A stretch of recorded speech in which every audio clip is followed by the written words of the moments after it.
On va... on m'entend bien maintenant. On va commencer donc tranquillement. Merci beaucoup d'être ici ce soir en présence et également sur Facebook Live ce soir. J'aimerais donc vous souhaiter la bienvenue à la 5e édition déjà d'Humaniscience, les soirées causeries Humaniscience. Donc, Humaniscience, ça se veut une soirée où on parle de sciences vulgarisées, de sciences grand public. On veut justement intéresser les gens à ce qui se fait ici au centre de recherche et créer le pont vers un peu ce qui se fait dans les soins cliniques de l'autre côté de la rue. Donc, le format de la soirée est très simple aujourd'hui. Déjà, vous savez, vous êtes ici parce qu'on va parler de fibrose kystique. Donc, on a fait sur plusieurs sujets. Ce soir, c'est la fibrose kystique. Alors, j'ai un panel ici de 4 membres qui sont fantastiques et un modérateur qui est plutôt moyen. Alors, j'ai Dr. Annick Lavoie à ma gauche, Yannick Poirier, Emmanuel Brocchiero et Caroline Guillotte au bout. Donc, le format de la soirée est très simple. Donc, en fait, on va entamer différents thèmes, puis on va ouvrir sur une petite période de questions. Ensuite de ça, on va revenir encore les 5, là, un petit 35 minutes, avant d'ouvrir vraiment une demi-heure à la fin pour une période de questions plus large. On va prendre des questions ici de la salle, mais aussi des questions sur le Facebook Live qui seront posées. Donc, avant de laisser la parole à nos invités, j'aimerais mentionner que les soirées Humaniscience sont une initiative conjointe du Centre d'excellence sur le partenariat avec les patients et le public et le Centre de recherche du CHUM. Aussi, j'aimerais mentionner, comme vous l'avez certainement vu à l'avant, ça c'est particulier, on n'a pas tout le temps des politiques comme celle-là, mais il y a une politique de contamination croisée qui concerne les personnes fibrose kystiques. Donc, le risque, en fait, est entre différentes personnes fibrose kystiques de s'échanger certaines bactéries. Donc, on a mis en place la politique qui existe à l'organisme Vivre avec la fibrose kystique, qui est ici à Montréal. On a prévu des boîtes à lunch pour les personnes atteintes de fibrose kystique qui sont au fond là-bas. Les personnes fibrose kystique qui veulent porter un masque le peuvent. Ce n'est pas une obligation, on est tous des adultes responsables, donc nous savons ce qu'on fait. Et aussi, pour le reste de la salle, il y a un buffet, comme vous le voyez à votre gauche. Gênez-vous pas pour aller vous servir là, avant la fin de la soirée. Donc, comment allez-vous? Alors, la fibrose kystique, j'aimerais ça dire d'emblée parce que je ne l'ai pas mentionné, je ne le mentionne pas d'habitude, mais je suis moi-même fibrose kystique. Donc, je suis un patient fibrose kystique. Bon, diagnostiqué à l'âge de 4 ans, j'ai été transplanté des poumons et du foie il y a 7 ans maintenant. Donc, le système de santé et tout ce qui tourne autour de la fibrose kystique, j'en ai quand même une bonne idée, quoique ça a changé énormément dans les dernières années, surtout au niveau de la recherche et des soins. Donc, je pense que je vais en apprendre quand même beaucoup aujourd'hui. Et donc, j'ai l'honneur de vous présenter Dr. Annick Lavoie, qui était ma pneumologue ici au CHUM, là, à partir de l'âge de 19-20 ans dans ces eaux-là. Donc, Annick, je te laisse te présenter.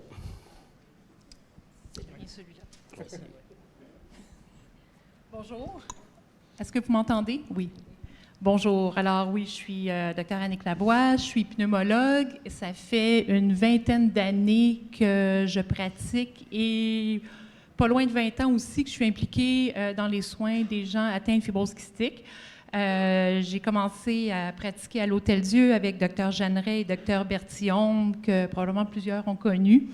Et je fais de plus en plus, mon temps est de plus en plus impliqué en fibrose kystique. Je suis rendue dans le nouveau CHUM et c'est ça, on a toujours la clinique pour adultes ici.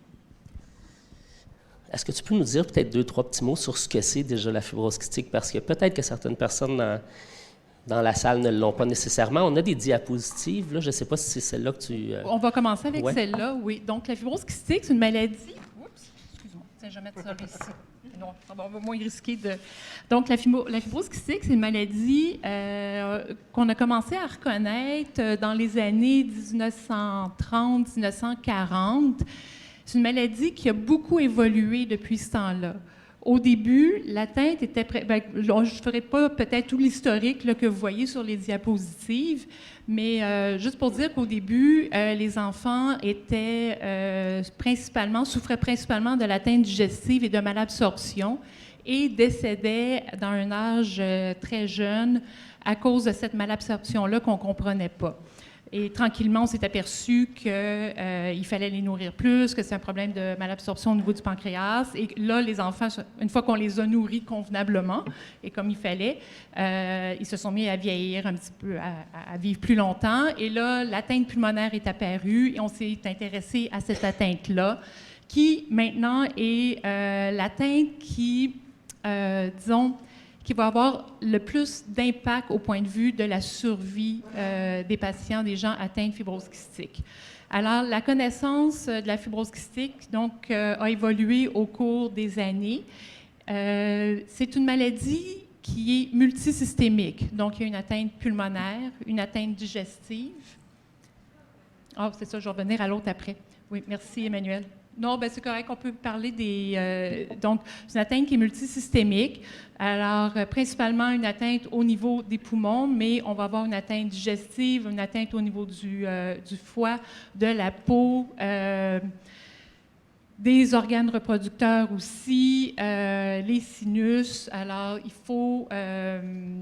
donc, c'est vraiment avoir une approche là, qui englobe tous ces systèmes-là. La fibrose kystique, c'est une maladie génétique, donc qui est une maladie autosomale récessive, c'est-à-dire qu'on doit avoir 2 copies d'une mutation, donc d'un gène défectueux, pour avoir la maladie. Quand on a seulement une mutation, on est porteur, mais on n'est pas malade. Ce n'est pas une maladie qui s'attrape, c'est génétique. Parce que souvent, il y a des gens qui pensent que c'est contagieux, ce n'est pas du tout. Donc, il faut que chacun des parents ait au moins une mutation. Et puis, comme vous voyez sur le graphique, il y a une chance sur 2, ou un risque sur 2 qu'un des enfants soit porteur et un risque sur 4 qu'un des enfants soit atteint de la maladie. Donc, on voit que on a les chances, la naissance, donc une naissance sur 3600 au Canada. Donc, au Canada, actuellement, il y a environ 4300 personnes atteintes de fibrose kystique. Ces chiffres-là proviennent du Registre canadien de fibrose kystique Canada. Et pour les porteurs, on estime qu'il y a à peu près une personne sur 20 à une personne sur 25 qui va être porteuse d'une mutation qui peut donner la fibrose kystique. Je ne sais pas si l'autre diapo après. Alors, l'évolution des traitements, on va en parler un petit peu plus au courant de la soirée, mais donc, la connaissance de la maladie, comprendre qu'est-ce qui se passe, quels sont les principes physiopathologiques, a beaucoup évolué au cours des dernières années et les traitements ont aussi beaucoup évolué, ce qui a entraîné aussi une augmentation de la survie des gens qui ont la fibrose kystique. Merci beaucoup. J'ai déjà une petite question. Quand on dit qu'aujourd'hui, il y a plus de mutations connues du gène, comme tu mentionnais tantôt, est-ce que ça fait en sorte qu'il y a plus de fibrose kystique par naissance ou en fait c'est le même nombre, mais qu'on a appris à connaître les nouvelles mutations? Est-ce qu'il n'y a pas plus de fibrose kystique aujourd'hui à cause des mutations qu'il y a, disons, 30 ans? Ou... Plus maintenant. Okay. Plus maintenant. Surtout parce que là, maintenant, on est capable de faire le séquençage du gène et d'aller trouver les mutations. Donc, c'est sûr qu'il y a 20 ans, on ne connaissait pas toutes les mutations. Alors, c'est certain que les gens qui avaient une atteinte très légère pouvaient passer inaperçus et puis on ne les diagnostiquait pas. Mais aujourd'hui, surtout maintenant qu'on a le dépistage néonatal depuis 2 ans là, au Québec, maintenant c'est à travers le Canada, le Québec a été la dernière province, alors maintenant on est capable de dépister les enfants dès la naissance et d'être encore plus pro-interventionniste pour prévenir les complications de la maladie. Ah, super, merci beaucoup. Yannick est une personne vivant aussi avec la fibrose kystique, transplanté des poumons comme moi. Je vais le laisser se présenter. Mais c'est quoi le lien qui vous unit? Bonjour tout le monde. Comme Alexandre l'a dit, Yannick Poirier, j'ai 35 ans, je suis atteint de la maladie. Et mon lien avec Dr Lavoie, ça a été ma pneumologue aussi à l'Hôtel-Dieu avant le déménagement au CHUM. Mais en fait, je n'ai pas connu le CHUM au niveau comme patient fibrose, mais je l'ai connu à partir de ma greffe. Et puis, en fait, je suis atteint de fibrose cystique, puis ça a été diagnostiqué à l'âge de 3 mois. en 1985. C'est ma grand-mère, en fait, qui était tannée de me voir avoir des pneumonies à répétition. Elle a demandé à mes parents de prendre congé. Ils sont partis en voyage et elle m'a rentré à Sainte-Justine. Donc, à ce moment-là, une fois que le dépistage a été fait, mes parents ont été rappelés. Ils sont venus d'urgence pour l'annonce de cette superbe nouvelle. Donc, merci grandement. Toute une stratégie. Puis dans ces années-là, en 85, mes parents se sont fait dire par la médecine de ne pas trop s'attacher à moi. D'ici 2-3 ans, la personne, moi, j'allais décéder. Mais avec toutes les avancées de la recherche, etc., je suis rendu à 35 ans et ça va passablement bien. Parcours de vie, j'ai eu une enfance relativement normale. À ce moment-là, je n'avais pas conscience de tout ce qui était la maladie versus une vie normale des autres personnes. Donc, pour moi, me lever à 6 heures le matin, faire mes traitements avant l'école, c'était une réalité pour tout le monde. En fait, j'ai appris sur le tard que c'était pas ça. Mais à l'âge primaire, tout le monde se levait à 6 heures, puis tout le monde avait des traitements à faire. Je n'étais pas assez conscient de la chose. J'ai été actif en bas âge. Mes parents m'ont toujours inscrit au niveau hockey, baseball, au niveau quand même avancé. Là. Pas dans le 2A, mais assez élite quand même. Et puis, ça ne m'a jamais empêché d'aller faire du camping. Mes parents amenaient les traitements, le clapping se faisait sur le bord du lac, sur le bord du feu, sans aucun problème. Côté cheminement scolaire, j'ai un cheminement assez régulier. J'ai pris la décision d'arrêter à un DEC au niveau collégial, mais j'aurais pu continuer mes études. Puis c'est pas la maladie qui m'en a empêché non plus. J'ai toujours pensé que j'allais vivre assez vieux pour travailler, et ce fut le cas. Ensuite de ça, après le travail, mais fut le temps de se poser des questions au niveau de la parentalité, au niveau d'être parent. Et puis, le tout a pu se concrétiser à l'aide du in vitro. Je suis papa de 2 enfants de 8 et 6 ans qui sont en santé, qui sont seulement porteurs du gène, car la maman avait été testée à l'époque au niveau, à savoir si elle était porteuse ou non du gène et des mutations du gène de fibrose kystique. Ça s'est révélé négatif, donc les enfants sont en super santé et il va falloir que je leur annonce plus tard qu'ils sont porteurs et qu'il va falloir qu'ils fassent vérifier leur conjoint, malheureusement. Et puis, depuis 2016, en fait, j'ai reçu l'appel à l'été 2016 pour recevoir une greffe pulmonaire. Et dû à ça, je suis encore ici, présent. Mais la greffe, ce n'est pas un traitement, c'est juste une prolongation de la vie présentement. Et puis, le day-to-day au quotidien, là, la maladie est toujours présente, que ce soit au niveau pulmonaire. Pas pulmonaire, la maladie n'est plus là au niveau pulmonaire, mais vu que c'est une maladie multi-organes, le foie en écope, le pancréas en écope, et puis c'est pas une fin en soi, la greffe. C'est ça qui est ça. Merci beaucoup, Yannick. Puis, en fait, mais la beauté de la fibrose kystique, par contre, surtout pour un modérateur comme moi d'Humaines Sciences, c'est que toutes mes maladies, je les passe dans les Humaines Sciences. Ben oui, j'ai fait le diabète, la fibrose kystique, le don d'organes, je les fais toutes. Puis, même arthrose du genou. Puis quand après ça, on arrête. Là. Quand j'ai plus de bobo, on arrête Humaines Sciences. Mais quand les infections. Mais en fait, quand je t'entends parler, Yannick, c'est drôle parce qu'on pourrait en parler des heures. Puis avec Caroline, c'est la même chose. On a vécu à peu près tous les mêmes enjeux depuis qu'on est jeune. Ma mère est dans la salle. On a fait nos traitements en camping, dans du sable, c'est ça, patati patata. Mais ça fait partie, je pense, un peu des belles, des beaux souvenirs, des belles pensées qu'on ramène quand même. Caroline, j'aimerais t'entendre parler un petit peu de toi. Je te connais un petit peu moins, quoi qu'on s'est côtoyé quand même à l'Hôtel-Dieu dans le temps avant ma transplantation. Oui, bien, bonsoir. Je m'appelle Caroline Guillotte. Je suis atteinte aussi de la fibrose kystique. J'ai reçu le diagnostic à quelques jours de vie à la suite du iléus, un bouchon muqueux. Donc, chirurgie au premier jour de vie pour déboucher tout ça. Et moi aussi, à part les premiers mois de vie, ça a été une enfance régulière, normale, avec frères et sœurs. On parlait de gènes récessifs. Chez nous, on a le scénario, les 3 scénarios possibles, on les a.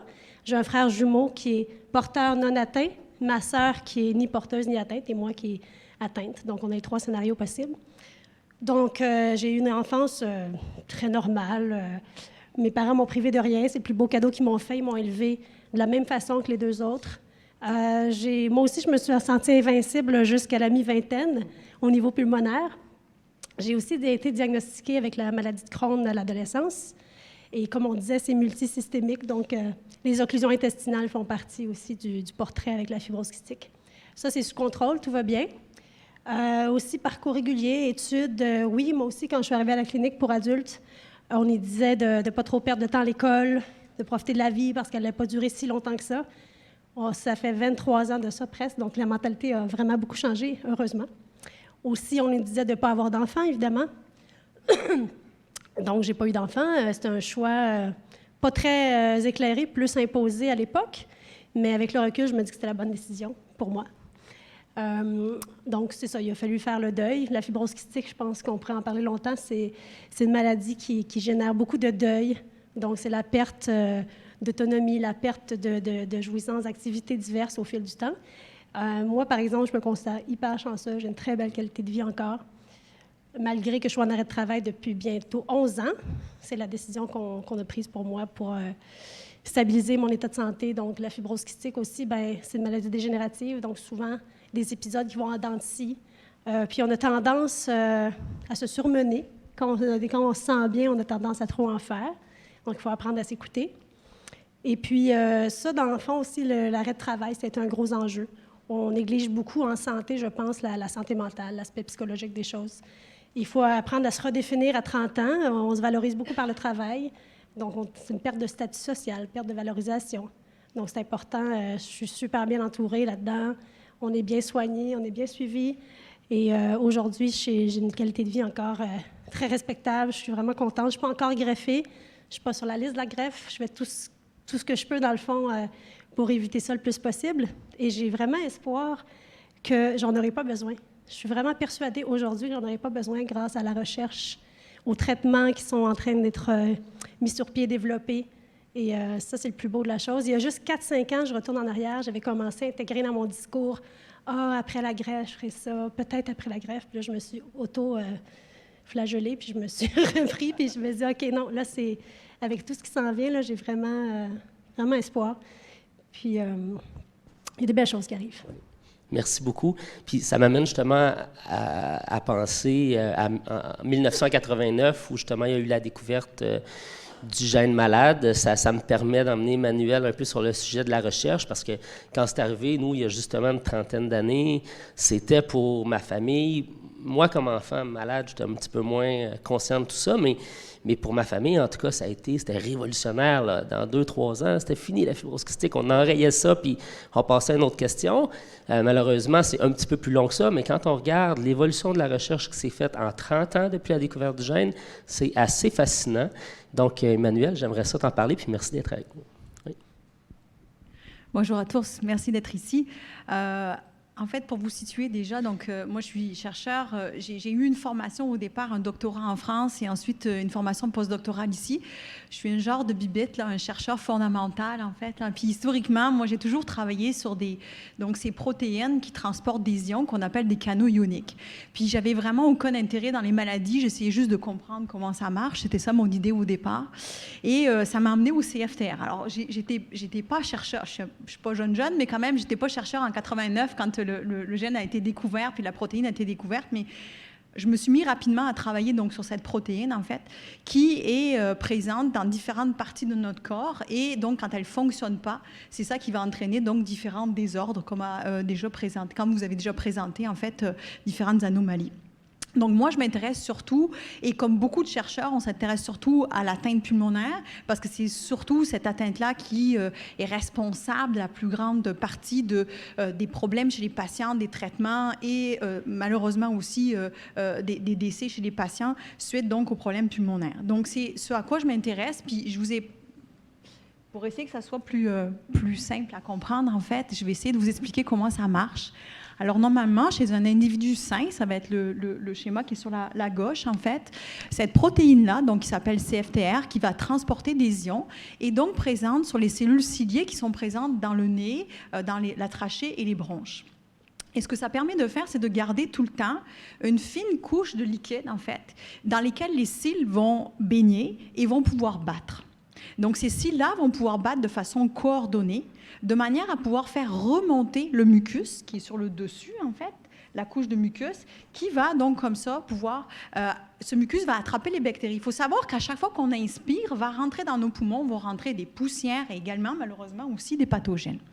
Et donc, en fait, on va avoir ces cellules qui vont battre et qui vont pouvoir permettre de remonter ce mucus. Et chez les patients qui sont atteints de fibrose kystique, malheureusement, le fait que le CFTR ne soit pas là ou qu'il ne soit pas fonctionnel va faire en sorte que la couche de liquide dans laquelle les cils battent va diminuer. Et ça va empêcher les cils de battre comme il faut et va empêcher donc ce mucus-là de pouvoir remonter et se débarrasser des bactéries. Alors, ce que ça va faire, évidemment, c'est que ça va favoriser les infections bactériennes. Et donc, on va avoir graduellement donc, des infections qui vont graduellement, en fait, atteindre nos poumons, les endommager. Puis, au fur et à mesure que les poumons sont endommagés aussi, on va perdre des cellules ciliées, ces belles cellules ciliées qui nous aident à lutter contre les infections. Alors, ça va faire un cercle vicieux. Hein. Les infections vont briser les cellules ciliées vont pas faire leur travail adéquatement pour empêcher les infections. Alors, cercle vicieux, on va graduellement avoir nos poumons qui vont se détériorer et on va aller jusqu'à avoir une déférence respiratoire qui peut conduire à avoir besoin d'une transplantation comme Alexandre et Yannick ont dû avoir. Alors, nous, comme beaucoup de chercheurs, en fait, qui s'intéressent à la fibrose kystique, vont essayer de s'atteler à essayer de corriger, donc, cette protéine qui ne fonctionne pas bien pour essayer, donc, d'améliorer l'élimination du mucus. Hein, on appelle ça la clairance mucociliaire. Et également contrer donc l'effet de l'infection de différentes manières. Ça peut être avec les traitements antibiotiques qui vont devoir s'adapter aux patients parce que chacun d'entre vous avait des bactéries différentes. Hein, puis Caroline nous disait qu'elle a des bactéries qui sont un peu atypiques, en fait. Donc, on veut contrer ces infections bactériennes-là. Nous, ce qu'on fait aussi, on est un peu moins nombreux à s'intéresser à cette portion-là, qui pour moi est très importante, c'est d'essayer de réparer les poumons. Parce qu'en fait, on a beau essayer de corriger la protéine qui ne fonctionne pas, chez les patients chez qui la maladie est déjà très avancée, si le poumon n'est pas réparé, ben, il ne fonctionnera pas comme il faut. Donc, nous, on s'attelle à essayer de trouver des moyens pour favoriser le mieux possible la régénération des poumons. Et en fait, pour finalement atteindre nos buts, on a la chance incroyable d'avoir des patients comme Yannick, qui ont accepté, au moment de leur transplantation, de partager avec nous leurs vieux poumons. Alors, quand on leur a enlevé leurs poumons, en fait, ils ont accepté de donner un petit morceau de leurs poumons. Nous, avec ça, on a recréé en laboratoire, en fait, un épithélium, en fait, un tissu qui ressemble à celui qui partit de celui de Yannick, entre autres. Et ça nous permet de pouvoir tester sur ces poumons-là les nouveaux traitements. Et ça, c'est devenu, en fait, le standard. En fait, la plupart des études, donc, de la recherche qui se fait pour essayer de développer ces médicaments-là, se fait comme ça sur des cellules des patients comme les cellules de Yannick. Alors, évidemment, malheureusement, pour Yannick, pour Alexandre, les traitements qu'on va développer, c'est trop tard parce qu'eux, ils ont des nouveaux poumons tout neufs. Mais c'est un peu, j'aime à dire que c'est un peu donné au suivant, en fait, là, puis que ce qu'on fait, Alexandre, ce qu'on fait Yannick, de pouvoir partager. Alors, je sais pas si toi, ça a été le cas aussi. J'ai pas vérifié si on t'avait dans notre banque de tissus, Alexandre. Je sais pas. C'est ce que non, je me dirais que non, sinon je le saurais. Je me rappellerais certainement. Je vérifierai, mais j'avais vérifié pour Yannick, puis en joke, j'avais dit, on t'a dans notre congélateur. On a un petit bout de toi dans notre congélateur, puis dans notre incubateur. Puis le but, en fait, c'est vraiment ça, c'est de donner au suivant, en fait. Yannick, en partageant ses poumons avec nous permet de développer à nous, puis à d'autres chercheurs, de développer, en fait, des nouveaux traitements et de pouvoir permettre un jour, en fait, on espère, de repousser le plus possible, en fait, d'avoir besoin d'une transplantation pulmonaire. Et comme disait, en fait, Caroline, là, de commencer à intégrer dans son concept, j'en aurais peut-être pas besoin. Et c'est ça qu'on veut, nous, c'est qu'ils n'en aient pas besoin. Mais bon, on n'abandonne pas non plus quand même ceux qui ont déjà été transplantés. Une partie de nos recherches aussi se font après la transplantation pour éviter de développer une dysfonction primaire qui peut avoir lieu tout de suite après la transplantation et à plus long terme, le rejet chronique. Alors, c'est ça, c'était pour me présenter. Dans le fond, je suis partie vraiment de recherches très, très, très fondamentales là, sur mes petites protéines, en fait. Puis on se rend compte de plus en plus que les patients, ils sont vraiment au cœur de nos recherches, en fait, et pas seulement ici, mais en général en recherche. Puis de plus en plus, même, puis avec Alexandre, là, on essaye d'établir en fait des programmes de patients partenaires où vraiment les patients comme Yannick, comme Caroline, vont pouvoir faire partie intégrante de nos recherches et des avancées. Merci beaucoup, Emmanuel. Effectivement, de plus en plus au centre de recherche, on va mettre en place des stratégies de partenariat avec les patients. Donc, pour différentes pathologies, on va impliquer là, de façon très importante dans la recherche les patients qui sont concernés par la pathologie. Mais juste avant de passer à une petite période de questions, ça m'amène à te demander, Emmanuel, si justement les nouveaux médicaments, est-ce que pour une personne qui est transplantée des poumons, ne peut pas aider pour la fibrose kystique qui peut se retrouver dans d'autres organes, comme le foie, le pancréas, En fait, si on y va par le même concept de dire partager des spécimens avec nous, c'est sûr que, bon, je sais pas, ça serait d'aller faire des biopsies, peut-être en fait aussi chez vous, là, mais... parce que l'impact n'est pas différent. En fait, je pensais que les recherches sur les poumons pouvaient donner un impact sur je comprends. la fibrose cystique. En fait, alors on va peut-être en parler plus tard en fait, mais les traitements en fait qui viseraient à corriger complètement en fait le défaut, il y a les traitements qui sont axés sur les mutations, il y a les traitements où ça serait de la thérapie génique en fait à ce moment-là pour essayer d'aller traiter les différents organes. Il faudra aller dresser ces différents organes-là en fait, mais comment vous pourriez collaborer? On aura la chance d'en discuter tantôt avec Yannick. Alors, peut-être une petite période de questions. Ce qui est aussi un petit peu différent des autres fois, c'est que cette fois-ci, on ne fera pas circuler de micro dans la salle, simplement justement pour limiter les risques de contamination croisée. Donc, on a 2 micros à l'avant. On a des personnes peut-être sur le Facebook Live qui ont des questions. Donc, je vous invite seulement à vous approcher au micro. Posez vos questions. Ça prend Karim pour briser la glace.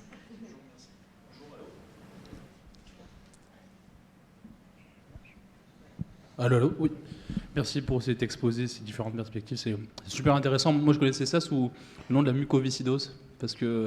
Et je pensais que c'était 2 choses différentes, donc je suis très content d'en apprendre plus. Madame Brochero, vous parliez de différentes stratégies de recherche.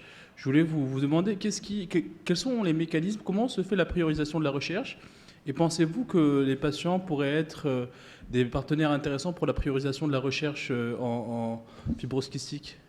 Oui, tout à fait. Et on tend vraiment vers ça. Hein. C'est ce dont on discutait en fait avec Alexandre. En fait, il y a vraiment des programmes de patients partenaires en fait qui sont de plus en plus mis en place. C'est priorisé à plusieurs degrés, à plusieurs niveaux en fait. Pour avoir été déjà sur des panels en fait de comités d'évaluation des subventions, la Fondation canadienne de fibrose kystique par exemple invite sur le panel, parmi les réviseurs aussi, des familles de patients qui sont là et qui essayent aussi de nous donner leur feedback, en fait, j'ai essayé de trouver le mot en français, donner leur avis, en fait, sur ce qui devrait être priorisé ou pas. Donc ça, c'est fait vraiment au niveau des associations, des fondations. Ce qu'on voudrait mettre en place, en fait, vraiment, aussi ici, c'est le même genre de priorisation-là.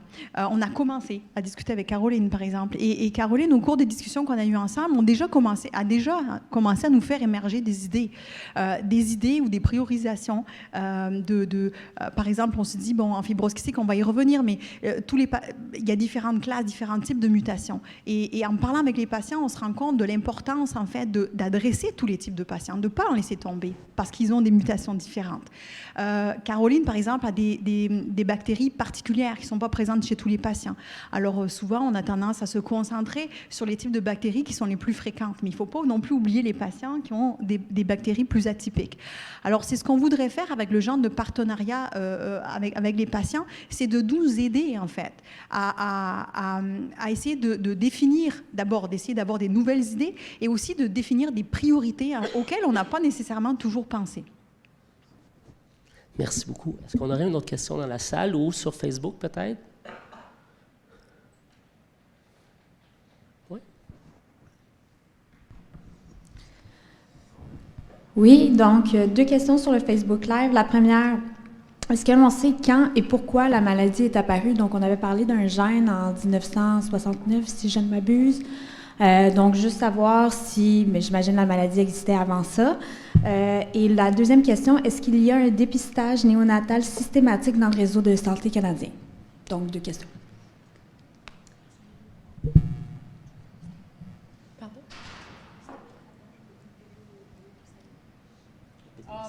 Vas-y pour l'historique.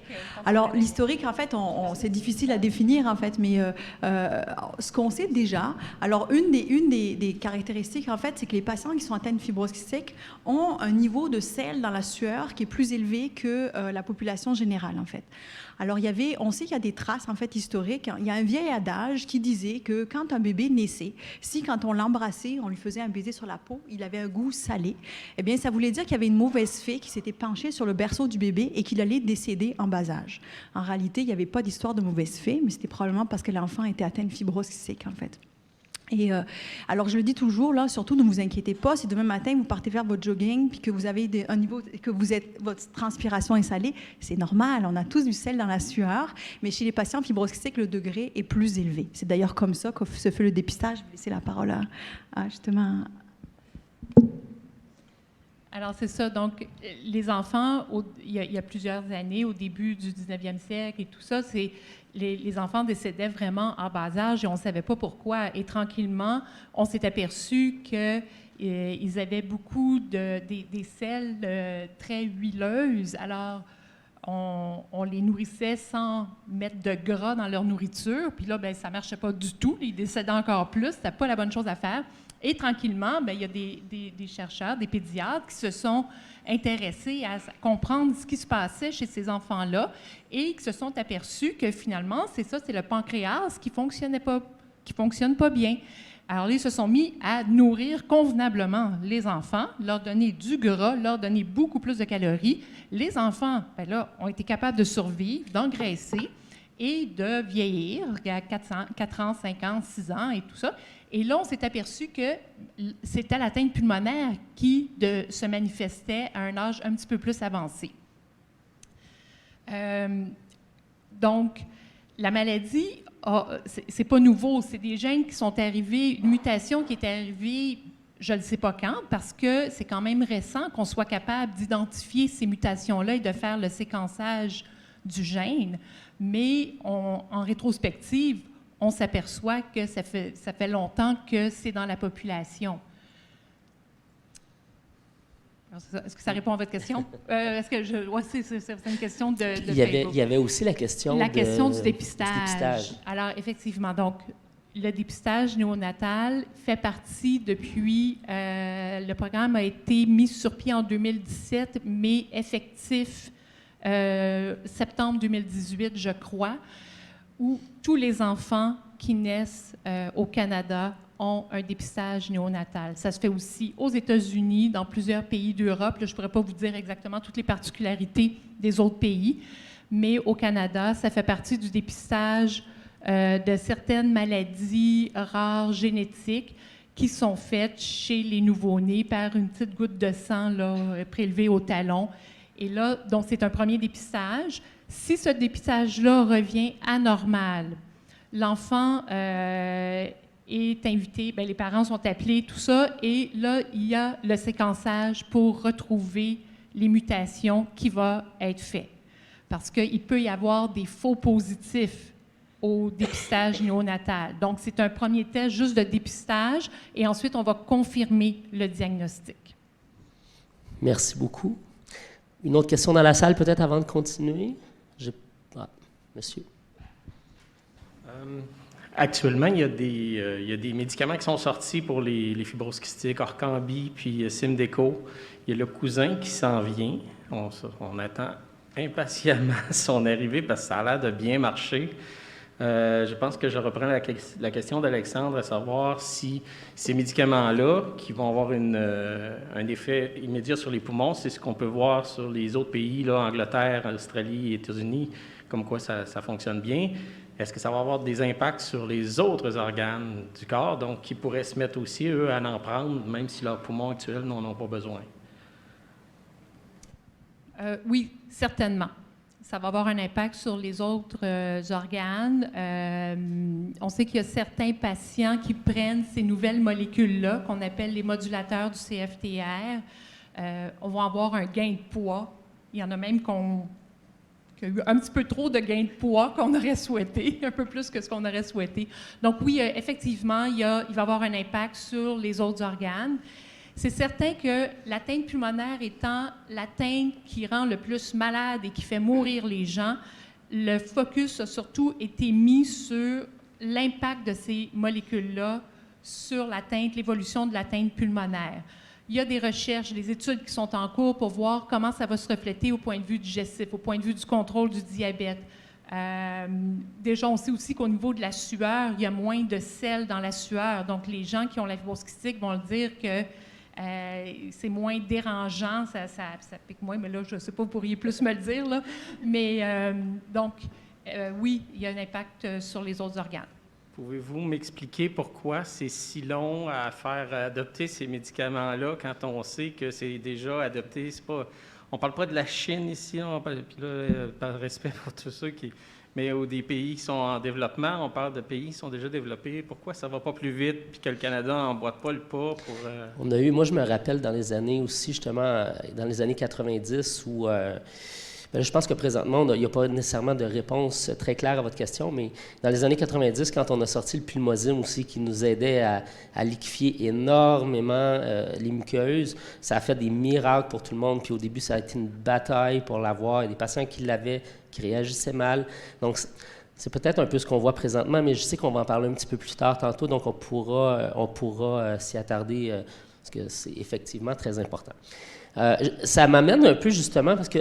Oh, une autre question? Pardon. Commentaire qu'on a reçu suite à l'autre question, qui était le remplacement des enzymes pancréatiques ont aussi fait la différence dans la survie des jeunes patients en permettant au gras de la diète à être absorbé. Est-ce que vous avez autre chose à rajouter à cet effet? Bien, non, mais effectivement, oui. Là, c'est sûr qu'on peut parler, je pense on pourrait parler de... pendant des jours de la fibrose kystique. Alors, tout à fait, là, c'est de comprendre la malabsorption, le remplacement des enzymes, de comprendre le diabète, de le traiter aussi a eu un impact, de traiter les infections. Alors, le traitement de cette maladie-là est complexe et quand même très lourd, là. En général, pour la majorité des patients, on peut dire que c'est facilement 2 heures par jour, le temps de faire les traitements au point de vue respiratoire, des traitements d'inhalation, la physiothérapie. C'est sûr que de prendre des pilules, c'est pas long, mais il faut toujours bien aller les chercher à la pharmacie, il faut les préparer. Souvent, il y a des dosettes, il faut en prendre le matin, le midi, le soir. Ça fait beaucoup de comprimés, beaucoup d'enzymes, de vitamines, d'antibiotiques à prendre. Alors, la gestion du diabète aussi, qui n'est pas facile. Alors, tout ça demande énormément de temps. Alors, tous les traitements qu'on a maintenant aujourd'hui ont tous contribué à améliorer la qualité de vie et aussi retarder l'évolution de la maladie et prolonger la survie chez les gens atteints de fibrose kystique. Merci. Donc, je poursuivrai. En fait, ça me fait penser justement aux enzymes. Quand nous, on a appris, j'avais 4 ans, donc il y a 36 ans, quand on a appris que j'avais la fibrose kystique et qu'on ne digérait absolument rien, on s'est mis à prendre une quantité incroyable de poudre qui était diluée dans de la compote de pommes. C'était affreux. Je n'ai pas mangé de compote pendant au moins 15 ans. Puis là, justement, je vous emmène un peu, peut-être Yannick, puis Caroline, sur... Quand, justement, on recule il y a une trentaine d'années, là, avant qu'ils découvrent le gène malade, dans le temps de nos bonnes années, là, quand on courait dans les corridors de Sainte-Justine, puis qu'on faisait les fous un peu, c'est quand même des bons souvenirs. Mais c'était quoi votre perspective? Parce que moi, j'ai ma perspective quand j'étais plus jeune aussi. Tu l'as évoqué tantôt quand tu mentionnais que fort probablement qu'on ne vivrait pas très vieux, tout ça, on nous le disait. On se cachait même pas trop tellement pour nous le dire. Hein, c'était quand même su. Comment vous êtes projeté dans cette période de vie-là? Moi, je dirais que moi, je n'ai pas été suivie à Sainte-Justine. Je suis une des rares qui a été suivie au Children's, hôpital de Montréal pour enfants. Je dirais que je suis plus ou moins consciente de tout ça parce que, comme je dis, à l'adolescence, dans mon cas, ça s'est bien passé, à part la maladie de Crohn. Mais avant ça, j'ai été hospitalisée. Les premiers mois de la vie ont été difficiles. Après ça, vers l'âge de 7 ans et ensuite de ça, juste à l'adolescence. Oui, on courait dans le corridor avec nos poteaux, même au Children's. Je pensais que c'était une invention de Sainte-Justine. Ah non, c'est une invention de malade. Mais ça allait super bien. Mais j'avais plus ou moins conscience. C'est sûr que aller à la clinique de fibrose kystique à tous les 2 mois, toute ta vie, avec les parents, rencontrer, c'est le marathon à chaque 2 mois. Là. Mon père allait porter les cartes à un endroit, on courait pour aller chercher la pharmacie, on courait pour aller... C'est des grosses journées. Ça aussi, ça a meublé mes souvenirs d'enfance. Mais c'était beaucoup axé sur la prise de poids, évidemment.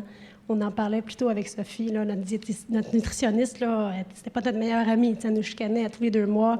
Donc, mais c'était beaucoup d'imposition. On nous imposait beaucoup de choses, mais sans tout à fait comprendre l'impact, parce que je trouve qu'on était beaucoup encadrés. C'était avec nos parents, beaucoup les rendez-vous. On s'adressait peu aux patients, beaucoup aux parents, dans mon temps. En tout cas, moi, ce que j'ai vécu de mon souvenir. ce qui a rendu la transition à l'hôpital pour adultes plus difficile peut-être aussi. Mais j'avais pas vraiment conscience jusqu'à la début de vie adulte, jusqu'à ma transition à l'hôpital pour adultes, où là, ça m'est rentré dedans, là, de voir, parce qu'à l'hôpital pour adultes, bien, on est tous là, d'autres qui sont en attente de greffe, des gens qui sont plus malades. C'est vraiment à ce moment-là que j'ai pris vraiment conscience de... Des amis qui décèdent. Des amis qui décèdent, c'est ça. La gravité de la situation m'est apparue à ce moment-là, là, plus à l'âge adulte. Parce qu'avant ça, je me sentais invincible. Et je l'étais. Et c'est ça, il n'y avait pas vraiment d'enjeu pour moi, à part la période d'adolescence rebelle où on arrête de faire les traitements, on ne prend pas les enzymes, jusqu'à ce que les parents aient du contrôle. Là, ça allait bien. Après ça, comme tous les adolescents, on abdique un petit peu. Mais à l'âge adulte, pour moi, ça a été révélateur.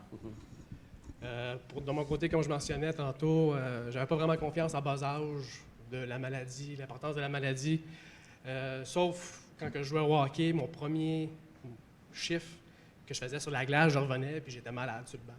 J'avais toujours de la poubelle quand je revenais, là, puis j'étais malade. C'est le seul moment vraiment que je sentais que j'étais différent des autres. Mais en dehors de ça, mes parents ne m'ont jamais mis dans une bulle. J'ai toujours été avec les autres.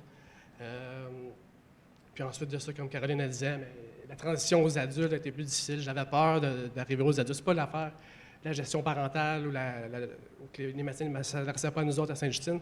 C'est plus un nouvel environnement. Rendu à l'âge adulte, c'est vrai que les parents débarquent. On va se présenter. Puis ensuite de ça, mais c'est toute la nouvelle adaptation à l'équipe de pneumologues qui est sur place. Il y a eu un moment, par contre, à Sainte-Justine où je me suis senti différent des autres. En fait, c'est la travailleuse sociale du temps qui a carrément dit à mes parents et à moi-même, « Vous êtes différent, tu es malade, tu vas mourir. » Ça a été un choc à ce moment-là. J'avais peut-être 12-13 ans. Mais par la suite, il y a eu des discussions et je n'ai plus jamais vu cette personne-là en clinique. On enlève le négatif, on reste positif et puis on avance selon notre état. On a vieilli, en fait, avec la fibrose kystique, puis on a vieilli avec les soins cliniques qui ont changé, on a vieilli avec la recherche qui a évolué.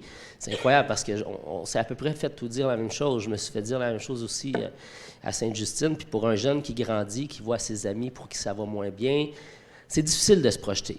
Mais au final, on a poursuivi, puis on a finalement aussi grandi avec les médicaments qui ont changé. Puis c'est Caroline, l'autre fois en rencontre, elle mentionnait que vieillir avec la fibrose kystique, c'est quand même rendu quelque chose de nouveau. C'est quelque chose qu'on ne voyait pas il y a 30 ans passés. Mais maintenant, on est rendu là. Donc, j'aimerais aussi, il y a justement, peut-être soit Annick ou Emmanuel, mais Annick, je pense que tu me mentionnais, avant, quand tu étais, tu l'es toujours, mais avant, le traitement de la fibrose kystique, c'était vraiment de traiter des symptômes. Tandis qu'aujourd'hui, tu m'as mentionné que tu traitais plutôt...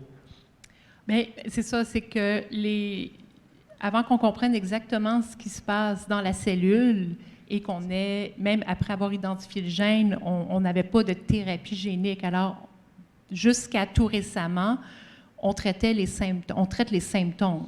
Donc, des médicaments pour aider à expectorer, des antibiotiques pour contrôler les infections, les enzymes pour aider à digérer, l'insuline pour le diabète. Et là, depuis les dernières années, on est rendu que nos traitements on rentre à l'intérieur de la cellule pour modifier la protéine qui est déficiente, le CFTR dont parlait Emmanuel. Alors ça a été une grande révolution dans le traitement de la fibrose kystique. Et puis effectivement, ça change et ça risque. On est encore au début de ces nouvelles thérapies, mais ça risque de changer grandement l'évolution de la maladie et la vie des gens qui sont atteints. On voit ces thérapies-là depuis combien de temps sur le marché? Déjà, j'ai oublié, 2 ans, les 3 ans? Premières, ça a été aux alentours, les premières études de 2012, et puis quand est-ce que Calideco est devenu le premier? Peut-être 2014, quelque chose comme ça. C'est vraiment... Et je ne me rappelle pas exactement. Mais c'est là, vraiment très récent. Là. Okay. Alors, puis comment ça modifie la recherche, peut-être aussi dans le domaine, là, maintenant qu'on est rendu à ce point-là, si précis que ça? En fait, je dirais que c'est à la fois plus simple et plus complexe.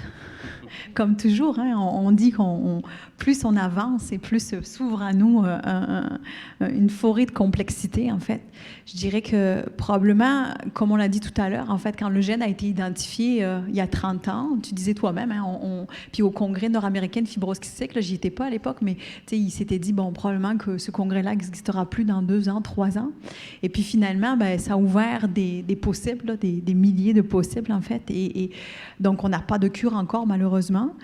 Mais on apprend, en fait, on a pu disséquer finalement déjà ce qu'était la maladie et ce qui était le défaut de la protéine, en fait. J'ai mis cette image-ci, en fait, pour vous dire, le fait que la maladie soit très complexe vient aussi du fait, donc, que la première mutation qui a été identifiée, c'était celle qui s'appelle F508del. Alors, les patients qui sont atteints d'une fibrose cystique la connaissent probablement.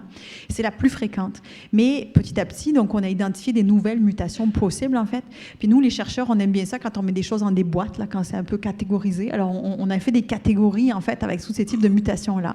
Puis dans certains cas, avec les patients, par exemple, qu'on est classe de mutation 1, il n'y a pas du tout de protéine qui est fabriquée. Alors que par la mutation F508del, par exemple, la protéine est fabriquée, mais elle est mal repliée, elle est mal arrangée. Alors, elle est reconnue comme anormale et elle va être dégradée. Et puis, bon, il y a différents types de catégories comme ça de mutations.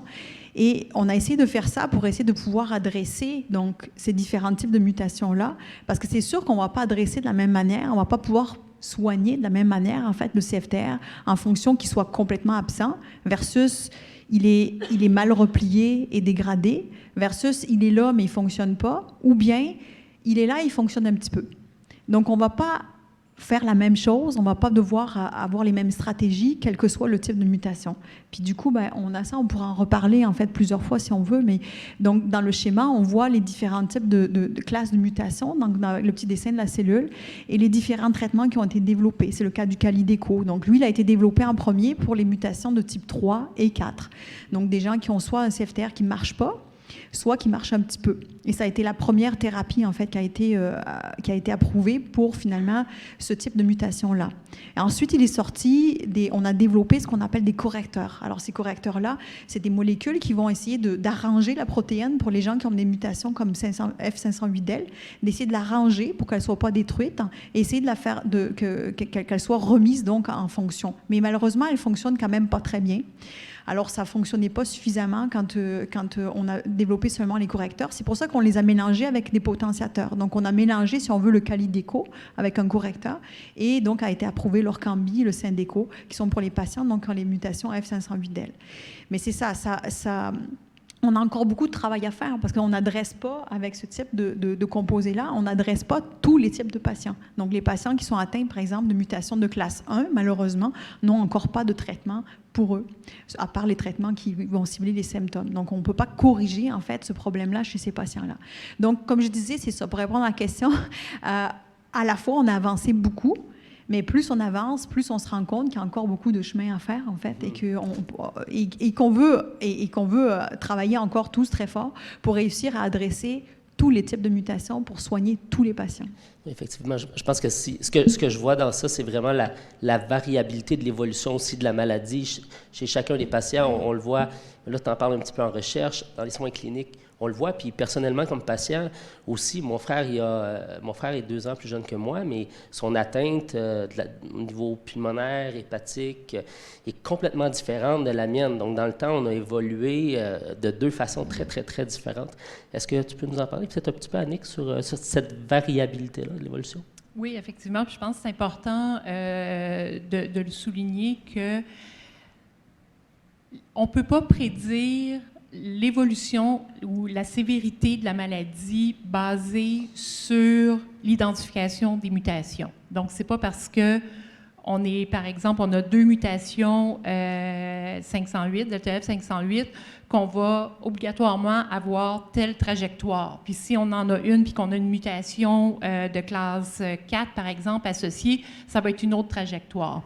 Donc, on voit des gens qui on regarde les mutations, puis on se dit que ça devrait être une maladie qui va donner beaucoup de problèmes, qui va être une maladie très sévère, puis les gens sont peu symptomatiques. Donc, c'est ça qui rend complexe aussi. Puis, si on ne parle pas non plus des gènes modificateurs qui vont venir modifier, comme le nom le dit, l'expression des mutations. Alors, tout ça rend la recherche complexe et rend les traitements complexes. Donc, les traitements qu'on a qui sont de traiter les symptômes sont relativement universels, dans le sens où quelqu'un qui a beaucoup de sécrétions, qui est encombré, qui a du pseudomonas dans ses sécrétions, ben on sait peu importe les mutations, on va donner à peu près les mêmes antibiotiques, on va donner du pulmozym. Donc, les traitements vont se ressembler, plus basés sur les symptômes, puis on ne regardait pas les mutations dans ce temps-là. Là, maintenant qu'on est capable d'agir plus dans la cellule, on se rend compte que les mutations ont un impact sur les traitements. Donc là, il faut être plus personnalisé quant au choix du traitement. Et puis, mais ça rend le traitement plus complexe aussi. Oui, exactement. On s'attarde à de l'infiniment petit. Tout ça, ça fait en sorte que, malgré tout, la qualité de vie des patients a changé. On a dit tantôt que la transplantation, ce n'était pas un traitement. Malgré tout, parallèlement à ça, c'est quand même une option qui fait en sorte qu'on vit beaucoup plus longtemps et avec une meilleure qualité de vie très souvent, et sur lequel il y a aussi beaucoup de recherches pour nous permettre de vivre encore plus longtemps. Est-ce qu'on peut penser... j'aimerais ça entendre peut-être vous aujourd'hui pour le futur. Là, maintenant, en tout cas, moi, personnellement, ça a changé.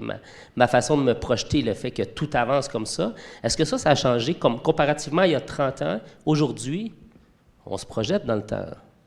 C'est certain. Moi, quand mes parents m'ont toujours dit que quand ils se sont fait rencontrer par les médecins pour recevoir la belle nouvelle, il se fait dire que je n'allais pas passer l'adolescence. Donc, c'est sûr que ça les a pas. Par contre, comme je disais, ils m'ont fait le cadeau de ne pas me traiter différemment de mes frères et sœurs, de ne pas me faire sentir ce poids-là. Ils m'ont toujours encouragée à m'épanouir.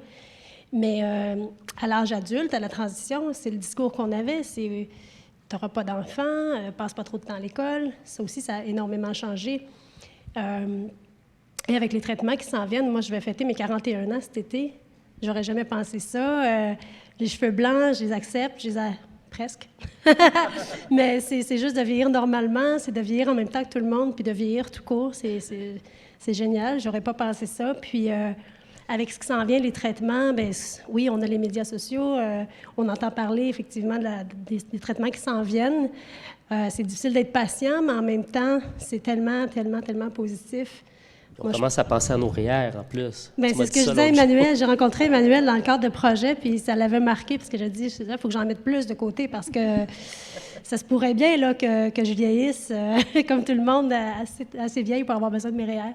Donc, oui, c'est super positif, vraiment. Là. Moi, comme je dis, j'ai changé mon discours, ma façon de voir les choses, puis je suis persuadée que j'aurai pas besoin de greffe. Du moins, je l'espère. Là. C'est ce que je dis, en fait, souvent au labo, là, puis ça reste une inspiration pour nous. Là. Pensez au REER de Caroline. et ça, et aussi, bon, quand tu as fait des voyages récemment, là aussi, là, de dire, c'est ça, quand des fois, on a une expérience qui n'a pas bien marché, puis on est un peu déçu, là, on avait pas un running gag, mais presque au labo, là. On disait, Caroline est en voyage. Pour dire que, ben, on faut pas lâcher, là, être en voyage, puis elle va en faire d'autres, puis on va travailler fort pour qu'elle puisse en faire d'autres, longtemps. L'implication de patients, c'est fondamental aussi, c'est ça. Ça peut, je pense que ça rappelle un peu aux chercheurs qui sont sur des cellules, sur de l'infiniment petit, comment ce petit peut être très grand pour d'autres personnes. Toi, Yannick, tu as vu aujourd'hui, tu as 2 enfants qui sont formidables, une conjointe formidable. C'est quand même bien. Mais c'est sûr qu'avec l'avancement des technologies, ça m'a fait changer ma perception.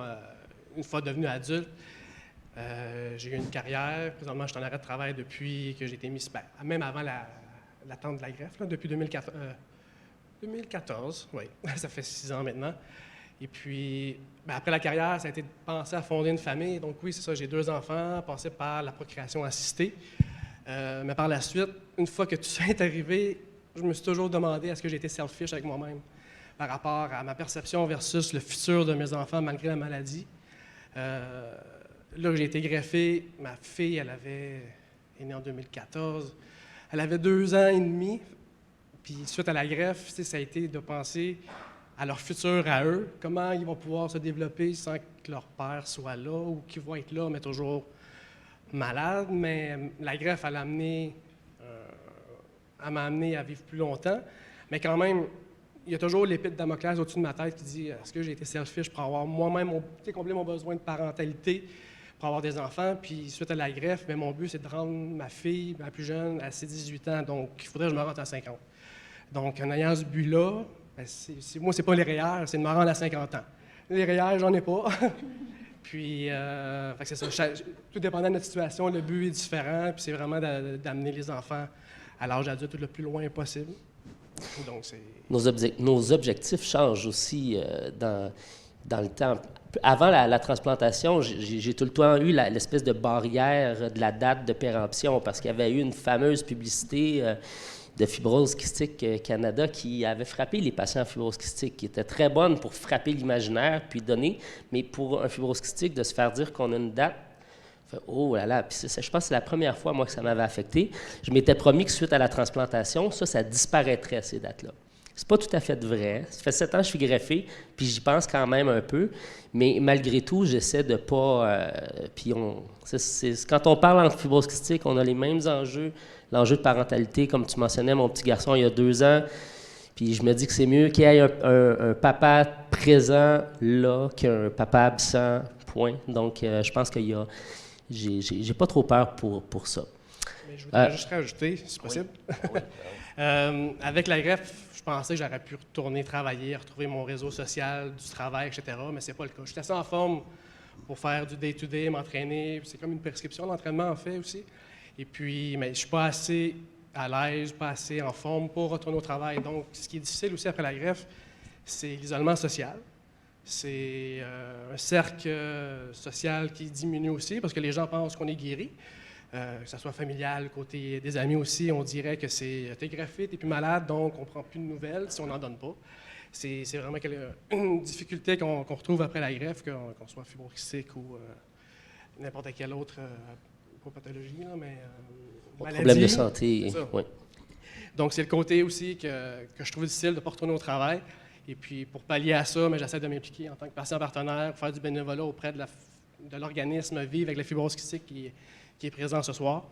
Donc, on essaie de s'occuper l'esprit au lieu d'être en cabané entre 4 murs à la maison. Donc, c'est vraiment un aspect qu'on pense peut-être pas avant la greffe, mais après la greffe, le cercle social. C'est d'autres enjeux qu'on vit, effectivement. Oui, un grand enjeu aussi, c'est le fait que ça ne paraît pas. On en parlait. C'est extrêmement difficile de vivre avec le jugement des autres, de vivre avec l'incompréhension des gens, où des fois, on choisit où on met notre énergie. Et après ça, on dit, mais comment ça, tu ne peux pas faire ça? Je t'ai vu sur Facebook, tu as fait ça, ou peu importe, je sais que tu es allé faire telle activité. On choisit, puis même pour le conjoint, ça peut être difficile à suivre parce que, comme je dis, quand on se sent bien, on a tendance à en faire plus peut-être. Après, on choisit nos batailles. Mais le fait que ça ne paraisse pas, même pour les collègues de travail, comme je disais, ça va faire bientôt 11 ans que je suis en arrêt de travail, puis j'ai encore un lien d'emploi, je vais encore au souper de Noël et faire des activités, puis la plupart des gens ne comprennent pas encore. Moi, j'ai tout coupé ça. Pardon? J'ai encore mon lien d'emploi, mais j'ai tout coupé les relations avec eux. Moi, j'espère retourner, je garde mon lien. Mais comme je disais, c'est sûr que, comme Yannick disait, l'isolement social, qu'on arrête de travailler, c'est la perte de statut social. La première chose qu'on demande à quelqu'un qu'on rencontre dans notre société, c'est « Hey, qu'est-ce que tu fais dans la vie? » On choisit bien sûr à qui on raconte notre histoire, mais bref, il faut apprendre à se redéfinir, ce qui est un exercice difficile, mais hyper stimulant. Puis tout le monde devrait apprendre à se valoriser autrement que par le travail. Donc, moi, j'étais à ma 9e année de bac en traduction à temps très, très, très, très partiel. Parfois, je prends un cours, parfois, j'en prends pas selon mon état de santé, selon mon état général. C'est hyper stimulant. Puis, le fait d'être bien entouré aussi, ça joue énormément dans la santé. Moi, j'ai la chance d'avoir un conjoint en or, une famille, des amis qui me supportent. C'est l'essentiel d'être bien entouré. Merci beaucoup. Puis, est-ce qu'on peut... penser, puis là, je m'adresse un peu à Annick puis Emmanuel, mais est-ce qu'on peut parler aujourd'hui justement de la maladie, la fibrose kystique, comme étant plutôt une maladie chronique maintenant, plus que mortelle comme elle l'était dans le temps quand même, parce qu'on le voit avec l'avancée des traitements, des médicaments. Comment vous voyez ça? Bien, oui, je pense qu'on peut, on peut plus parler de chronicité. C'est sûr que, comme on disait, l'évolution est très variable d'une personne à l'autre. On ne peut pas le prédire quand un enfant vient au monde et puis qu'on apprend que cet enfant-là, la fibrose kystique, quel va être son parcours, quelle va être sa maladie, puis surtout maintenant avec les nouvelles thérapies. Puis il y a plein d'autres molécules aussi qui sont en développement actuellement. Mais on sait que, juste quand on regarde les données du registre canadien, on voit qu'au cours des 30 dernières années, la survie médiane est passée de 20 ans à maintenant, c'est 52 ans. Là. C'est 52 ans aujourd'hui. Depuis les 3 dernières années, 2018-2019, les derniers chiffres qu'on a, c'est 2018. Là, on va avoir 2019, puis 2020 en cours. Donc, mais on voit que ça augmente toujours. Alors, 52 ans, ça veut dire qu'un enfant qui naît aujourd'hui, si on garde l'état des connaissances qu'on a et des traitements aujourd'hui, 50% des enfants qui naissent aujourd'hui avec la fibrose kystique vont se rendre au moins jusqu'à l'âge de 52 ans. C'est un peu difficile à comprendre comme statistique, mais je ne suis pas statisticienne. Il paraît que c'est la façon la plus fiable et d'exprimer un impact sur la survie, l'impact des traitements sur la survie. Alors oui, je pense qu'on est plus dans une maladie chronique qui demeure, oui, mortelle, mais à plus long terme. Qu'est-ce qui ne l'est pas après tout aussi, ça. de toute façon? Une statistique, nous, qu'on avait il y a 30 ans passés, c'était assez clair. Là. La statistique, c'était il n'y a pas de clinique pour personnes adultes fibrose kystique. Ça, c'est une statistique qui est assez forte pour des parents qui apprennent que leurs 2 enfants sont malades. Mais et maintenant, il y a plus d'adultes, il y a plus les gens, attends, comment je vais m'exprimer comme il faut, là. Si on regarde l'âge des gens qui sont atteints de fibrose kystique, 62% ont plus de 18 ans. Et ça augmente. Donc, il y a plus d'adultes avec la fibrose kystique aujourd'hui qu'il y a d'enfants avec la fibrose kystique, même si on continue d'avoir des nouveaux diagnostics à chaque année. Pardon, Emmanuel, tu voulais ajouter quelque chose peut-être pour... Non, tout est beau. J'acquiesçais, non, c'est... C'est bon. C'est tant mieux. Alors, je pense que j'ouvrirai peut-être la période de questions. Maintenant, on a vraiment fait 1 heure, un bon survol, je pense, de un peu la perspective de ce que c'est de vivre avec la fibrose kystique. On est quand même 3 à l'avant. On fait attention, on se tient à 5 pieds de distance. Puis aussi, on a vu un petit peu l'évolution là, de la recherche puis des soins cliniques qui s'est passé dans le temps. Donc, je pense que ça pourrait être le temps. La prochaine demi-heure là, est pour vous, vraiment. Fait que Humaine Science, c'est un lieu de discussion, donc il ne faut pas être gêné. Posez vos questions.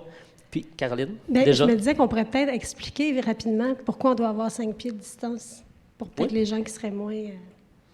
Tu veux te lancer? Ah, je lançais l'invitation à... Tu lançais l'invitation à Yannick? Si je veux être très vulgarisatrice, c'est qu'il y a des bactéries entre nous qu'on ne doit pas s'échanger. Donc, ça voyage rapidement par la toux, l'éternuement, le toucher, même on peut avoir des particules. Donc, c'est important de se protéger. On est plus vulnérable. Et il y a des bactéries que vous pouvez avoir qui sont inoffensives pour vous, puis pour nous, peuvent avoir des graves conséquences. Si je veux être très Au fil des années, en fait, on a pris tellement d'antibiothérapie par voie IV intraveineuse que ces antibiotiques-là servaient à combattre des bactéries. Puis au fil des années, on devient résistant tranquillement à ces bactéries-là. Puis progressivement, avec les années, là, on a dit, peut-être qu'il faudrait que vous arrêtiez de moins vous côtoyer. Donc là, ce soir, c'est pour ça qu'on a fait en sorte que je pense que c'est important qu'on se côtoie quand même. On a beaucoup de choses à se dire, on a beaucoup de choses à partager avec vous, avec les patients aussi qui sont plus jeunes. Donc, on est quand même 3 vieux à l'avant. Donc, ça peut être très positif. Mais donc, c'est pour ça qu'on a pris ces petites mesures-là donc ce soir. Mais on parlait on n'est pas les plus vieux. On parlait tout à l'heure des patients partenaires, justement. Je pense que vous, étant un peu plus âgés, vous pouvez aussi être des superbes ambassadeurs, en fait, de cette trajectoire de vie-là, en fait, pour essayer de partager avec les plus jeunes, en fait, votre expérience et vos espoirs, je pense aussi. on a souvent des demandes, en fait, de médecins côtoyés dans le passé qui gardent nos coordonnées, qui nous appellent des fois pour s'adresser aux parents de jeunes enfants qui demandent d'aller voir, d'aller les consulter, puis essayer de... Malheureusement, tous les parents voudraient avoir les paroles magiques pour qu'on fasse les traitements à l'adolescence. Ça n'existe pas. Mais bref, c'est super stimulant pour eux de voir qu'on peut avoir des belles vies, de la belle qualité de vie. C'est hyper encourageant pour surtout les parents. Les enfants sont parfois moins conscients de ce qui les attend, mais c'est, comme tu dis, je pense que c'est hyper important de passer le relais puis encourager les générations futures. C'est important de dédramatiser la situation aussi. On a une étiquette de fibrose kystique, mais cela n'empêche pas de vivre notre vie aussi comme une personne normale. Fait que on est là aussi pour dédramatiser la chose envers les nouveaux patients fibrokystiques aussi. Donc, Merci beaucoup. Alors, qui se jette le premier sur le micro? Ça, c'est la question. On a une question Facebook? Allons-y avec Facebook. Alors, est-ce que le Canada approuve l'accès à la trithérapie pour les patients canadiens? Pas encore, malheureusement. Bon, écoutez, je ne suis pas dans les hautes instances décisionnelles. Le médicament, bon, quand il y a un nouveau médicament au Canada, doit être approuvé par Santé Canada. Puis ensuite, ça doit passer pour les instances gouvernementales provinciales. Bien, il y a l'INES au Québec. Puis, il y a un autre organisme pour le reste du Canada. Donc, tout ça doit faire son chemin, les discussions du prix du médicament, le remboursement et tout. Alors, les discussions sont en cours, mais je ne peux pas vous dire quand ça va avoir, quand le médicament va être accessible au Canada. Est-ce qu'il y a une autre question sur Facebook? Non, pas présentement. Dans la salle? Moi, je ne voudrais pas mettre personne sur la sellette, là. Mais Emmanuel, est-ce que tu as des étudiants qui sont dans la salle ce soir? Oui, alors vous avez le groupe ici. Je sais pas pourquoi, j'ai comme eu un feeling. Ah oui, hein? Ouais. Oui, non, c'est ça. Alors, il y a Stéphanie qui est ici, en fait, que peut-être des patients rencontrent. Alors, Stéphanie est coordonnatrice, en fait, au laboratoire. Et donc, elle va participer aussi à aller consentir les patients. Alors, quand il y a un patient qui est en attente de greffe, Stéphanie va les rencontrer pour leur expliquer nos projets, leur demander s'ils consentent à partager leurs poumons quand on va leur enlever. Donc, elle c'est va une grosse aussi... question, ça. C'est une grosse question. En général, on a 100% de Ouais. oui. Les patients fibroskystiques sont incroyables, en fait. S'ils peuvent faire quelque chose, ils vont le faire. Donc, on a presque jamais des refus. on sent bien. Donc c'est ça. Donc, Stéphanie fait ça. Elle va aussi donc à la clinique de suivi post-transplantation parce que, comme je disais, on essaye aussi d'étudier la dysfonction primaire du greffon puis le rejet chronique. Alors, elle va aussi rencontrer les patients après pour aller les consentir puis leur demander de partager avec nous des échantillons de sang et de lavage broncho-alvéolaire. Donc, elle s'occupe aussi beaucoup, en fait, de notre biobanque, en fait. Donc, les échantillons sont mis dans cette banque de tissus-là, en fait. Elle va aussi regarder les données des patients pour essayer de comprendre ce qui se passe. Donc, ça, c'est beaucoup le travail de Stéphanie, en fait. On a Laura à côté, qui est donc étudiante au doctorat. Donc, elle nous vient de France. Elle est, donc, son projet vise surtout à essayer de trouver des stratégies alternatives pour essayer de favoriser la réparation du poumon. Alors, comme on le disait tout à l'heure, les patients, même si ces nouvelles thérapies-là vont aider à corriger le CFTR, pour les patients qui ont une maladie qui est relativement avancée, il faudrait quand même réparer ses poumons. Alors, elle combine elle essaye de voir, en fait, à la fois des stratégies alternatives puis de regarder l'effet néfaste que va avoir l'infection, particulièrement à Staph aureus, qui est une bactérie qui est surtout présente, en fait, chez les plus jeunes enfants. On a Olga à côté, qui n'est pas dans mon laboratoire, mais qui est dans le laboratoire de mon collègue, en fait, qui travaille aussi, qui vient de terminer son doctorat. Alors, elle est docteure maintenant. Et donc, elle a travaillé aussi en fibrose kystique, aussi sur le mucus, en fait, aussi. Et puis, on a Damien Adam, qui est un postdoctorant dans mon laboratoire, postdoctorant senior, je dirais, en fait. Alors, ça va être difficile de vous dire tout ce qu'il fait, parce qu'il y a un peu mon bras gauche et droit, puis mes deux têtes, là. Donc, il essaye de faire en sorte que je survive à mes spens. Donc, il m'aide beaucoup sur différents projets, mais lui, il est vraiment un spécialiste, en fait, dans la régénération épithéliale. Donc, il s'y connaît beaucoup là-dedans. Donc, vraiment, son souci, c'est ça, encore une fois, c'est de régénérer les poumons, puis de regarder différentes stratégies pour cette régénération-là des poumons, de regarder l'impact de l'infection, non seulement à Staph aureus, comme le fait Laura, mais également aussi à Pseudomonas, en fait. Et on étudie aussi, en fait, l'impact de ces infections-là sur l'efficacité des traitements. Ça, c'est un autre point qu'on n'a pas abordé encore.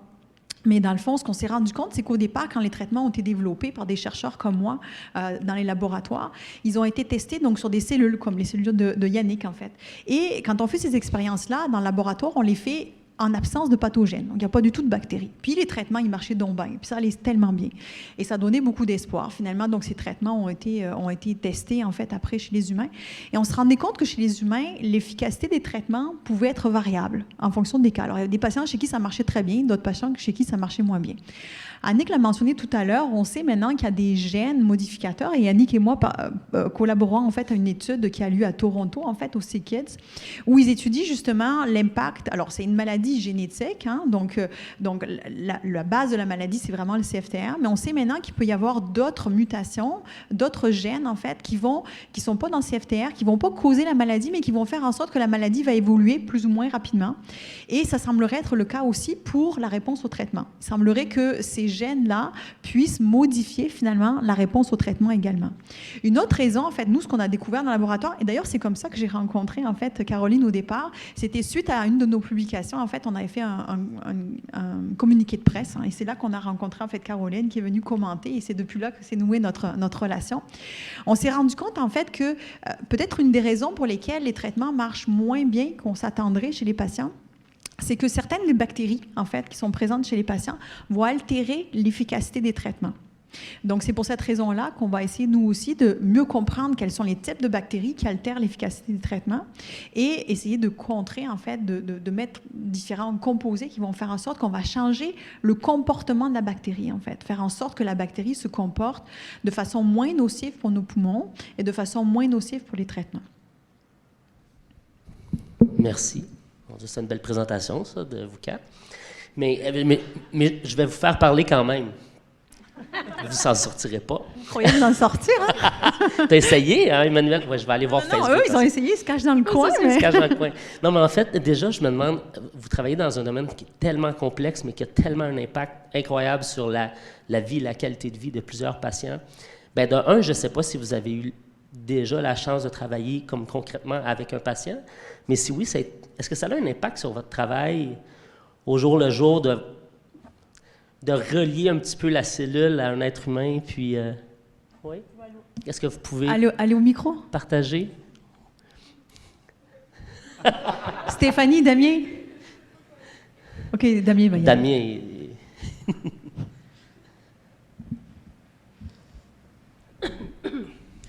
Damien... Concrètement, j'ai jamais travaillé avec un patient particulier, mais dans ce domaine de la fibrose kystique, on a la chance de pouvoir côtoyer des patients qui sont très actifs, qui ont une très grande connaissance de leur maladie. Et on a beaucoup d'associations qui nous aident. Moi, de France, j'ai été financé pendant longtemps pour mon doctorat et la première partie de mon postdoc avec Emmanuel par l'Association française de la fibrose kystique. Donc, on a la chance de pouvoir rencontrer... Il s'appelle Vaincre la mucoviscidose, il nous écoute, merci. En français. Donc, on a beaucoup cette chance-là de pouvoir côtoyer des patients qui nous rappellent qu'on n'est pas juste derrière une pipette et des cellules, et que c'est pour eux qu'on se bat, et qui nous aident beaucoup à nous donner cette énergie quand nos manips ne marchent pas, comme disait Emmanuel. Merci, merci. Vous êtes la relève de la recherche, donc c'est pour ça que je vous mets un peu sur la sellette, comme ça. Je pense que ça aide aussi à la rigueur scientifique, en fait. Je leur dis toujours, n'oubliez pas, là, quand vous faites une expérience, là, en bon québécois, ne la scrapez pas parce qu'il y a un patient derrière. Il y a un patient qui croit en vous. Aussi, il y a des spécimens qui nous viennent de patients. Alors, quand Yannick a accepté de partager ses poumons avec nous, ben, on veut en prendre soin, puis on veut qu'ils servent, en fait, ces échantillons-là, vraiment. Donc, je pense que ça aide aussi à motiver beaucoup nos étudiants, en fait, à leur donner un but, à se lever le matin et à venir ici et à partager. Puis, d'avoir Caroline aussi avec nous, c'est aussi ça. Ça nous donne un visage, en fait, sur nos expériences. Et c'est pour ça c'est sûr qu'au point de vue éthique, en fait, quand on reçoit des spécimens, ils sont dénominalisés. Donc, on ne sait plus quand on fait l'expérience. En fait, je dis qu'on fait les expériences sur les cellules de Yannick, mais en vérité, c'est pas vrai. On ne sait plus. Là, après, quand c'est fait à l'intérieur du labo, en fait, on ne sait plus à quel patient ça appartient parce qu'on veut éviter de garder vraiment l'image associée. Mais quand même, en fait, on le sait pourquoi on le fait, en fait, et on se soucie toujours quand les patients sont transplantés aussi, on prend de leurs nouvelles, on essaye de voir comment ça va. Je regarde Caroline aussi qui est dans le laboratoire. En fait, c'est vrai, pauvre Caroline, elle n'était pas assise avec tout le monde. Alors, Caroline est super importante, en fait, elle est perfusionniste au CHUM et elle fait aussi sa maîtrise dans le laboratoire. Donc, elle travaille en transplantation, donc elle est présente souvent au moment des transplantations. Alors, c'est vraiment important, en fait, elle est à la fois notre œil clinique, en fait, parce qu'elle est là aux transplantations. Elle nous apporte beaucoup sur l'aspect clinique. Et puis, elle a fait aussi sa formation en recherche un peu plus fondamentale dans le laboratoire. Et donc, elle est présente aux transplantations. On lui demande toujours, en fait, des nouvelles après les transplantations et on les suit aussi après au cours du temps. Alors, ça permet à la fois, donc, de mettre donc une image, de mettre un but, en fait, à nos recherches. Et je pense que pour Caroline aussi inversement, en fait, elle nous disait que elle, de son côté clinique, ça la nourrit de savoir en fait, de savoir plus au fond des choses, en fait, comment ça se passe dans la cellule, comment ça se passe dans le corps. Et donc c'est un win-win, en fait, j'imagine, en fait, dans les deux sens. Pardon, Caroline, tu étais de l'autre côté, je t'ai oublié. Il y avait une question, merci beaucoup Emmanuel. Il y avait une question sur Facebook, je crois. Oui. Quels sont les meilleurs traitements pour le Pseudomonas qui est colonisé?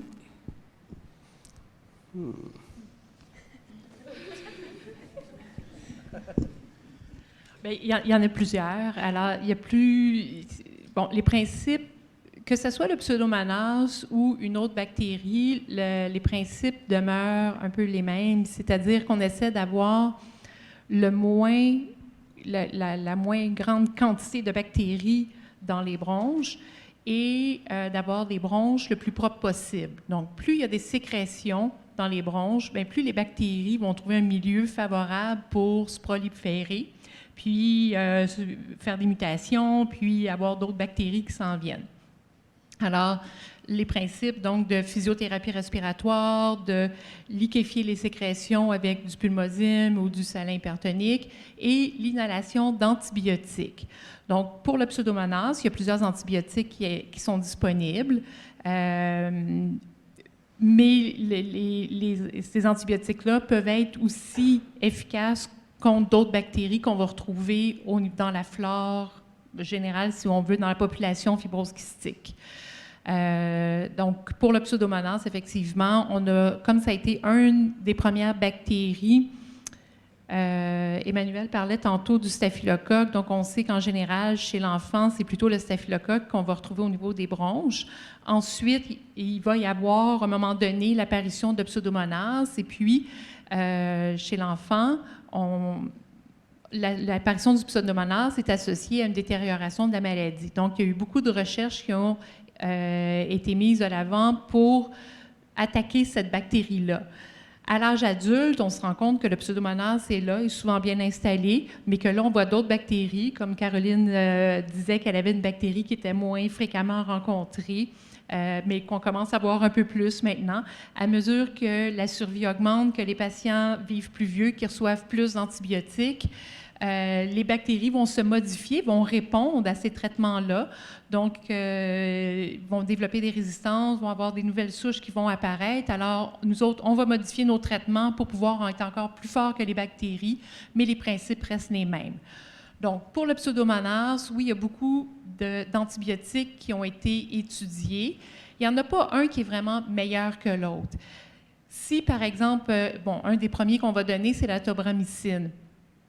Par exemple, ça fait, je ne sais pas moi, 7 ans, je dis des chiffres comme ça, mais c'est variable d'une personne à l'autre. Il ne faut vraiment pas prendre ça pour couler dans le béton, là.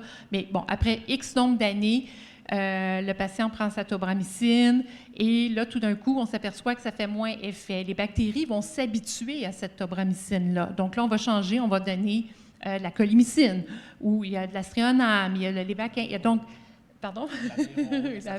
C'est ça. Alors, il faut essayer de déjouer les bactéries Donc, il n'y a pas vraiment un antibiotique qui est meilleur. Il faut s'adapter à la réponse clinique et au patient. Donc, on revient encore à la médecine personnalisée, de vraiment voir comment ça va pour la personne. Et puis, on a un arsenal de traitements à aller choisir celui qui est le plus approprié à ce moment-là. Et ça va varier dans le temps. Merci beaucoup, Annick. Est-ce qu'il y avait une autre question en ligne? Non? Oh, une petite question. Je pense que j'ai 2 questions. Ça peut paraître un peu stupide parce que je ne connais vraiment pas là-dedans, mais au niveau de la résistance aux antibiotiques, j'ai vu beaucoup dans d'autres recherches, la thérapie par pharmacophagie. Est-ce que c'est quelque chose qui pourrait être intéressant pour la résistance des bactéries dans ces cas-là? Puis, complètement différent, au niveau cognitif, est-ce qu'il y a des atteintes comme la fatigue, le manque d'endurance, des choses comme ça? Donc, pour les phages, tout ça, il n'y a rien actuellement. Oui, il y a de la recherche qui se fait à ce niveau-là par rapport au pseudomonas. C'est très complexe aussi. Je ne suis vraiment pas une experte dans notre clinique, dans la vie de tous les jours. On n'est pas rendu là encore.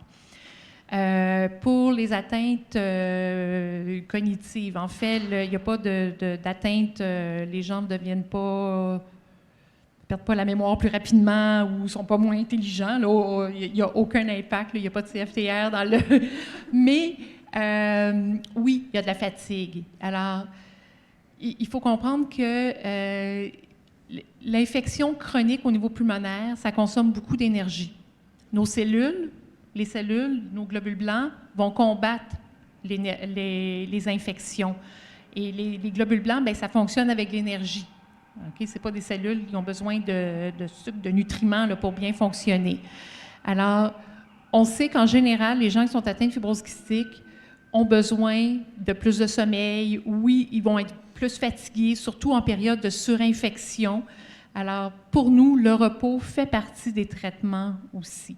Alors, c'est pour ça que Caroline et Yannick le disaient, ils n'ont pas l'air malades quand on les regarde. Là. Puis la majorité, là, si vous venez à une clinique de fibrose kystique, la majorité des gens que vous allez voir, ça a l'air de monsieur, madame, tout le monde. Ça ne paraît pas qu'ils sont malades.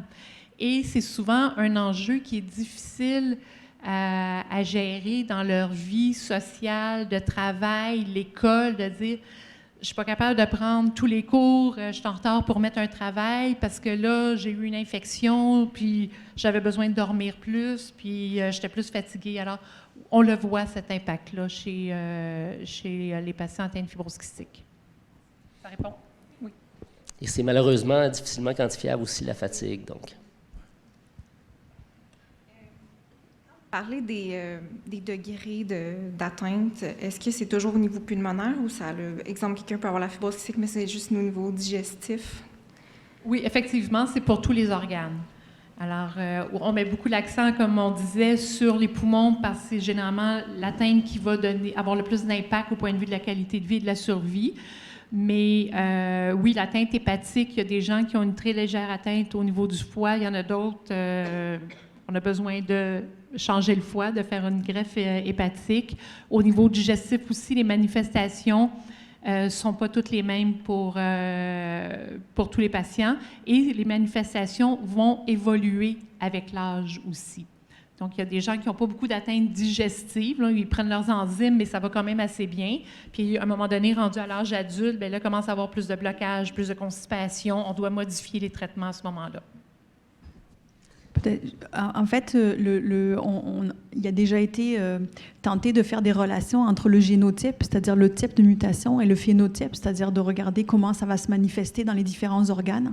Et je vous ai parlé tout à l'heure des différentes classes de mutations qui vont donc altérer de manière différente, en fait, la protéine CFTR. Ce qu'on sait, en fait, c'est que la seule association directe qu'on a entre le génotype et le phénotype, c'est pour la fonction pancréatique. Alors, les patients qui vont avoir des mutations de classe 1, 2, 3 vont avoir une insuffisance pancréatique, donc on va devoir prendre des enzymes pour digérer. Alors les patients, par exemple, qui ont des mutations de classe 4, qui est une mutation un petit peu plus légère, où il va y avoir une certaine fonction résiduelle, donc le CFTR va marcher un petit peu, dans ce cas-là, il n'y aura pas besoin de prendre d'enzymes pancréatiques, en fait. Donc c'est le seul organe pour lequel on a une relation directe entre l'atteinte qu'on a à la protéine et le fait que la maladie se manifeste ou pas. Et comme on le disait tout à l'heure, après, pour tous les autres organes, ça ne va pas être le cas. Le seul Le seul autre endroit c'est ça. Donc, pour les poumons, par exemple, ça va être très variable. Comme le disait en fait Annick, on ne peut pas prévoir la trajectoire de la maladie.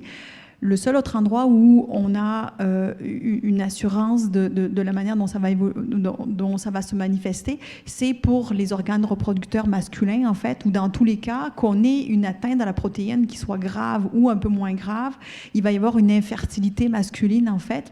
Et donc, comme le disait Yannick tout à l'heure, il y a la nécessité d'avoir passé par les cliniques de fertilité, en fait, pour les patients dans ces cas-là. Donc, dans ces cas-là, donc, comme on disait, ça va être tous les patients qui vont être atteints. Merci beaucoup. Concernant l'infertilité, je voudrais juste rajouter, physiquement, on n'est pas fertile, mais naturellement, on l'est. Ce sont mes enfants que j'ai par procréation assistée. La clinique de fertilité est venue à la source directement dans les testicules pour venir chercher les spermatozoïdes, le sperme. Et puis ensuite de ça, avec la procréation assistée, mes enfants sont arrivés dans ce monde avec les éprouvettes et tout. Donc, on est fertile, mais pas physiquement. Merci beaucoup. Est-ce qu'il y aurait d'autres petites questions? Malheureusement, je vois le temps passer.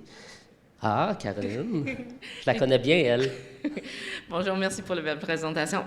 J'ai 2 questions. La première question, c'est pour les deux patients. Vous avez beaucoup parlé de la transition aussi, le changement entre le pédiatre et aussi le clinique adulte. Pourriez-vous nous parler un peu de comment votre relation avec vos professionnels de santé et aussi votre expérience avec le système de santé a un peu changé et potentiellement soit les enjeux, mais aussi l'évolution de ça un peu. Maintenant aussi, parce que vous direz que vous êtes comme des vieux patients, le cohorte vieux. Et la dernière question, c'est pour tout le panneau. C'est aussi, si vous voulez penser des questionnements de recherche en ce moment sur lesquels plus une opportunité pour les patients de travailler avec les chercheurs, c'est quoi la question que vous voulez lancer un peu pour le futur dans ce domaine-là?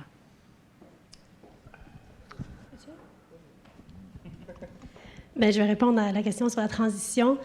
Comme je disais plus tôt, quand on va à la clinique pour pédiatrique, on est très encadré. Les parents, du moins jusqu'à l'adolescence ou fin de l'adolescence, nous accompagnent.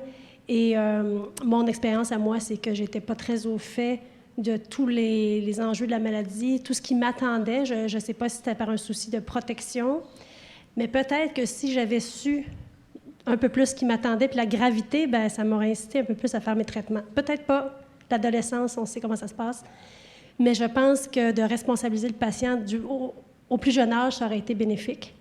Et aussi, bien, j'ai pas été hospitalisée très souvent avant l'âge adulte, donc ça a été, comme je disais, un choc d'arriver à la clinique pour adultes. Donc, l'autonomie qui est arrivée, évidemment, par le fait même, de voir les gens beaucoup plus malades, de vivre le décès d'amis fibrokystiques. Ça, c'est difficile aussi. Puis, il y a de plus en plus d'enjeux. Plus on vieillit, plus les enjeux sont grands. Et comme je disais, tout l'aspect psychologique, je pense qu'il y a des grosses lacunes dans notre système de santé en général. C'est une maladie dégénérative. Comme je dis, c'est une série de deuils. Je trouve que peu importe si ce soit la pédiatrique ou l'adulte, il y aura du travail à faire pour l'accompagnement psychologique. Et je pense que nous, comme patients, vieux patients, parce que c'est vrai, on est dans les vieux, hein? Du moins Alexandre et moi, je pense qu'effectivement, on aura un rôle d'ambassadeur à jouer peut-être avec les patients. Peut-être qu'il y aura lieu d'avoir un partenariat, du parrainage. Mais comme c'est difficile de se côtoyer, c'est là où ça devient difficile, mais il y a Skype, il y a moyen de communiquer puis de préparer peut-être la transition. Puis on en parlait avec Dr Lavoie aussi. Il y a des programmes qui sont en cours, qui seront mis de l'avant pour un partenariat avec Sainte-Justine pour faciliter la transition, pour expliquer les enjeux aussi, rencontrer l'équipe médicale. Puis pour moi, ça a été ça. Dans la transition, ce que j'ai trouvé... Mais en fait, tu parles de Sainte-Justine ou l'hôpital pour enfants, et puis tu te fais donner un traitement. Quand le médecin arrive, il dit « c'est ça le traitement, on y va de ce côté-là ». Côté adulte, je trouve que j'ai plus de discussions aussi avec les pneumologues, les médecins, là, présentement ici en greffe surtout. On est vraiment partenaire de nos soins, donc on a plusieurs situations devant nous, puis on peut poser des questions, puis sachant les réponses des médecins, mais on peut presque arriver à choisir notre propre traitement avec l'aide de la médecine. Mais c'est qu'est-ce que j'ai trouvé le plus difficile à s'adapter aussi. Tu pars du néant, tu te fais donner des traitements, puis tu arrives ici, puis tu as des options, ou quelques options en fait, puis tu dois choisir ta destinée versus, pas l'opinion des autres, mais l'opinion du médecin. Là. Parce que c'est qu'est-ce que je trouve, là? Ah ouais. C'est de devenir partenaire de ses soins tranquillement, progressivement à l'âge adulte, alors que la jeune adulte, c'est difficile de passer à travers cette petite période de vie. Pour la question de recherche pour le futur. Alors, les questions de recherche pour lesquelles les patients pourraient être impliqués? Ça, c'est un ou le futur en général. Je veux voyez votre diapo qui dit « What's next? » OK. Alors, les défis, en fait, premièrement, comme je disais tout à l'heure, pour l'instant, les traitements, bon, il y a ceux qui ciblent, en fait, différents types de mutations. Donc, les patients qui sont atteints de mutations de classe 2, de classe 3 et 4. Alors, c'est sûr que, par exemple, les patients qui ont des mutations de classe 1, comme on a dit tout à l'heure, pour l'instant, il n'y a pas de traitements qui ont été approuvés. Il y a eu un essai clinique qui avait été fait, qui a été rendu quand même relativement loin, qui s'appelait Altalurène, en fait. Donc, ces mutations-là sont des mutations pour lesquelles donc, la protéine n'est pas du tout fabriquée. On appelle ça, il y a des codons stop, en fait, qui font que dans la lecture, pour commencer à fabriquer la protéine, ça ne se fait pas. Et donc, c'était des agents qu'on appelle des agents qui permettent de passer par-dessus, en fait, de continuer à lire malgré ce codon stop-là. Malheureusement, ces molécules-là n'ont pas été suffisamment efficaces finalement chez les patients et peuvent entraîner aussi des effets secondaires en fait dus à la non-spécificité en fait du traitement. Donc, what's next, effectivement, est réussir à trouver des traitements qui puissent être efficaces chez les patients qui ont des mutations de classe 1, ça serait vraiment important. Pour les patients qui ont des mutations, donc classe 2, 3, 4, ces traitements ont, comme on a dit, une efficacité qui est limitée. En fait, on a vu que ça pouvait permettre d'augmenter la fonction pulmonaire, donc déjà d'éviter qu'elle continue à diminuer et voire même de l'augmenter. Ça diminue le nombre d'exacerbations, le nombre de fois où les patients ont des infections, donc c'est quand même aidant en fait beaucoup, mais c'est pas encore une efficacité 100%. On l'a déjà abordé tout à l'heure. Il y a plusieurs raisons pour lesquelles en fait l'efficacité n'est pas encore à 100%. Donc c'est sûr qu'il va falloir continuer à trouver de nouveaux traitements pour ces patients-là qui soient de plus en plus efficaces en fait. C'est certain. Nous, donc, comme on disait au laboratoire, on travaille beaucoup à essayer de réparer, de régénérer les poumons. Alors ça, c'est vraiment important pour les patients qui sont en phase très avancée de leur maladie.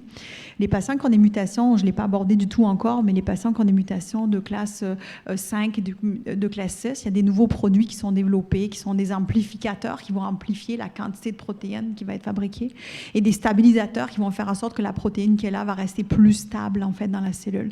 Donc là, c'est des produits qui sont encore en cours de développement. Donc, il y a plein de compagnies, en fait, et d'études qui sont faites en ce moment pour essayer de développer tout ce type de molécules-là. Ça, c'est vraiment donc des thérapies qui vont axer par type de mutation. Il y a aussi des recherches, évidemment, qui sont faites en thérapie génique, en fait, pour essayer de corriger vraiment chez tous les patients donc le défaut du gène. C'est en cours aussi. Il y a beaucoup d'avancées dans ce domaine-là, mais c'est pas encore approuvé. Et comme j'ai dit tout à l'heure, donc l'idée vraiment, c'est de faire en sorte d'adresser tous les patients, de laisser aucun patient derrière, en fait, quel que soit le type de mutation, d'essayer de trouver des nouvelles molécules plus efficaces et d'identifier aussi les facteurs donc, qui limitent l'efficacité des traitements, comme on l'a dit tout à l'heure, en fait, la présence d'infections, la présence de gènes modificateurs, en fait. Donc, ça serait ça probablement. On continue toujours. Alors, on a parlé tout à l'heure des résistances aux bactéries. Il y a de la recherche qui est faite en permanence pour essayer de faire en sorte de trouver des nouveaux antibiotiques, en fait, puisqu'il y a des bactéries qui deviennent résistantes à la plupart des antibiotiques. On a abordé les phages aussi tout à l'heure, les thérapies aux phages. En fait, il n'y a pas beaucoup de recherches qui sont faites ici, mais c'est des approches qui sont déjà utilisées dans d'autres pays. Et il y a certaines études qui ont commencé à être approuvées, en fait, pour commencer à étudier en fait leur faisabilité et en fait leur efficacité. Fait que ça va peut-être se développer de ce côté-là. Puis peut-être je vais repasser la parole en fait à Annick parce que dans le fond il y a aussi l'aspect tous ces traitements-là peuvent aussi donc être plus ou moins efficaces et aussi développer dans certains cas des effets secondaires en fait aussi. Donc c'est sûr qu'on va devoir aussi adapter les traitements aux patients en fonction de ça, hein, Annick? Oui, non, c'est ça, tout à fait. Alors, il y a plusieurs de ces molécules qui sont nouvelles. Alors, on verra aussi à long terme comment ça va c'est l'effet plus à long terme là, de ces molécules-là. Alors, donc, il y a beaucoup de recherches, effectivement, pour modifier le CFTR. Il y a tout le diabète aussi qui reste encore, où on a quand même beaucoup de recherches ici qui sont faites, surtout avec l'équipe de Dr Abaza, là, principalement, sur le diabète en fibrose kystique, qui est un diabète particulier, qui est différent du diabète de type 1 ou type 2 là, qu'on connaît habituellement, là. Donc, il y a toute cette recherche-là, toute la recherche sur l'inflammation au niveau pulmonaire aussi, qui vient jouer un rôle. Alors, comme le mentionnait Emmanuel, les recherches sont souvent faites, on regarde quelque chose, une cellule, ou on est dans un petit bocal, dans une petite éprouvette, je ne suis pas chercheur, là, mais après ça, quand on met le produit dans le patient, et là, qu'on a tout le reste qui vient influencer, ça ne va pas toujours comme on veut. Alors, c'est de voir ces autres facteurs-là aussi. Alors, il y a encore beaucoup de sujets de recherche. Tout l'aspect psychologique aussi, dont parlaient Caroline et Yannick, qu'on a, je crois, négligé dans les dernières années avant. Donc, c'était vraiment, effectivement, tu prends tes médicaments, tu prends tes pilules, tu fais tes antibiotiques, mais tout le stress, l'anxiété. Alors, il y a plusieurs aspects psychologiques auxquels on commence à s'attarder un peu plus pour essayer de voir comment vous vivez ça, qu'est-ce qu'on peut faire. Donc, l'approche de patient partenaire est de plus en plus présente dans notre quotidien et au niveau de la clinique. Donc, c'est vraiment pas de juste imposer un traitement, mais ça se fait aux deux niveaux. Alors, il y a des recherches à tous ces niveaux-là, c'est en cours, et puis à mesure qu'on en parle, il y a d'autres idées aussi qui avancent. Est-ce qu'Emmanuel, je voulais ajouter un petit quelque chose avant qu'on un petit quelque chose, en fait, justement, tu as parlé des recherches, en fait, de Dr Rémi Rabazaloré sur le diabète. C'est vraiment un point qui est hyper important. Malheureusement, on n'a pas beaucoup abordé, mais on sait que les patients donc, qui vont développer un diabète vont avoir une détérioration, en fait, de leur fonction pulmonaire qui est beaucoup plus rapide, en fait, que les autres patients. Donc, c'est vraiment très, très important de pouvoir, en fait, bien maîtriser ce diabète-là. On n'a pas mentionné aussi beaucoup, on a mentionné un petit peu l'aspect nutritionnel. Donc, la recherche en nutrition, c'est important aussi, en fait, de faire en sorte que les patients maintiennent un bon poids, en fait, et s'alimentent bien aux différentes étapes de leur vie, y compris quand ils vont commencer à développer du diabète, en fait. Là, on va pas... Et on n'a pas aussi beaucoup parlé, mais l'aspect de l'exercice, en fait, qui est vraiment hyper important, en fait, et qu'on ne doit pas négliger. Ça va aider beaucoup. Donc, j'ai parlé tout à l'heure de la clairance mucociliaire, là, d'éliminer les sécrétions. Le fait de faire de l'exercice va beaucoup aider. C'est important aussi en pré-greffe, c'est important aussi en post-greffe, en fait. Donc, on n'a pas abordé ça, mais c'est des points qui sont très importants aussi, je pense. Merci beaucoup, Emmanuel. Malheureusement, le temps file un petit peu, alors c'est venu le temps un petit peu de clore la rencontre. Mais moi, ce que je retiens comme modérateur aujourd'hui, mais aussi comme patient qui l'a vécu, c'est que la maladie, la fibrose kystique, déjà, c'est une maladie qui est très complexe, qui est très variable d'une personne à l'autre. Les traitements changent énormément, la recherche évolue. Donc, je pense que c'est tout pour améliorer la qualité de vie des patients. Je voudrais remercier mes panélistes, donc Dr Annick Lavoie, Yannick Poirier, Caroline Guillotte et Emmanuel, donc, de votre présence. Merci énormément. Puis, je vous remercie tout le monde dans la salle et sur Facebook Live qui avait bien contribué à cette soirée. Donc, merci beaucoup et bonne fin de soirée.